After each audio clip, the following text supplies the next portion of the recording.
all wrong. John sent me here to save you. From the Terminator that was sent back to kill me, I know, but we already took care of him. We? I've been waiting for you.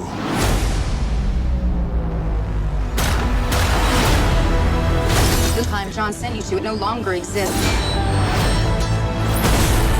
Everything's changed. You're back for Terminator Genesis, and it's a scientific fact you can't have a proper Terminator film without the original Terminator involved. So how easy or how difficult was it for you to settle back into the iconic role? Well, it wasn't very difficult to settle into the role because I have, it's kind of like bicycle riding. It's like you never forget it.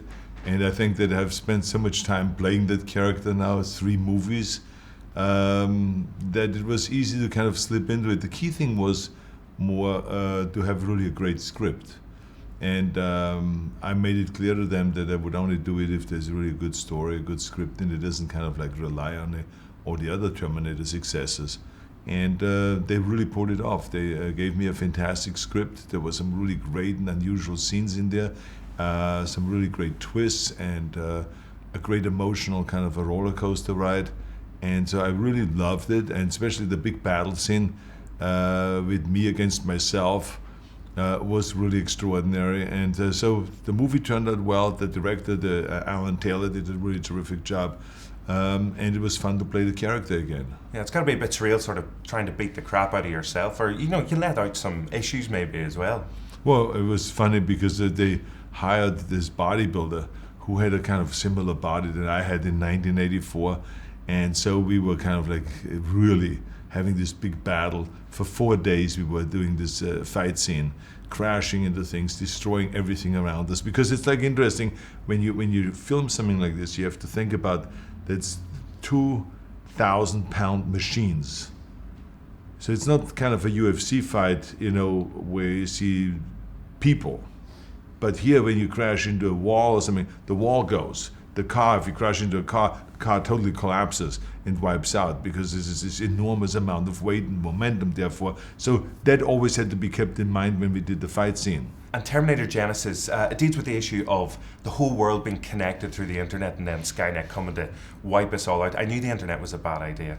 But you're personally a big fan of social media like Twitter and Snapchat. I think you've got the world's greatest Snapchat name, which is Austrian Schnitzel. Mm-hmm. I might go for Irish Schnitzel. I think I'll take that one. Okay. But your own personal view on it, which of those social media platforms do you prefer using, and you find it's a good way to reach fans? Well, first of all, I think what's interesting about it is that when we did Terminator 1, all of this stuff about the computers taking over and machines taking over was kind of so science fiction. It would never happen. Now we are there.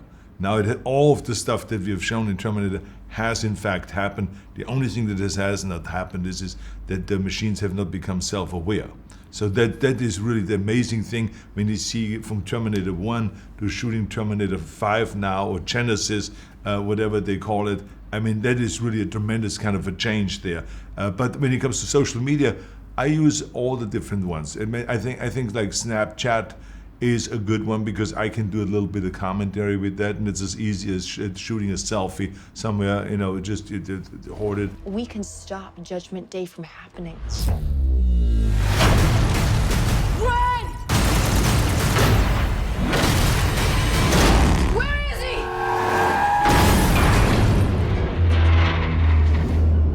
With the film Terminator Genesis as well, there's a return of some of the most famous lines, and obviously you're world renowned for your amazing one-liners through a whole series of films.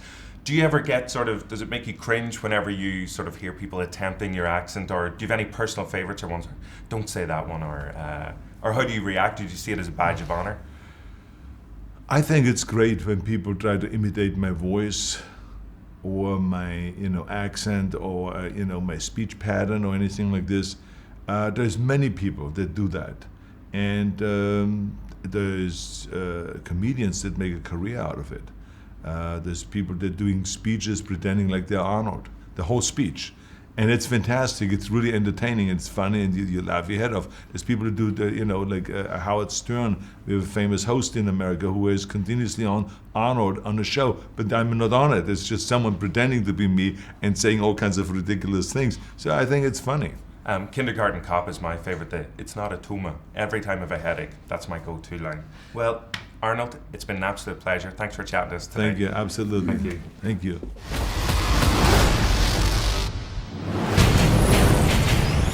You gotta get him off me! I'll be back. What?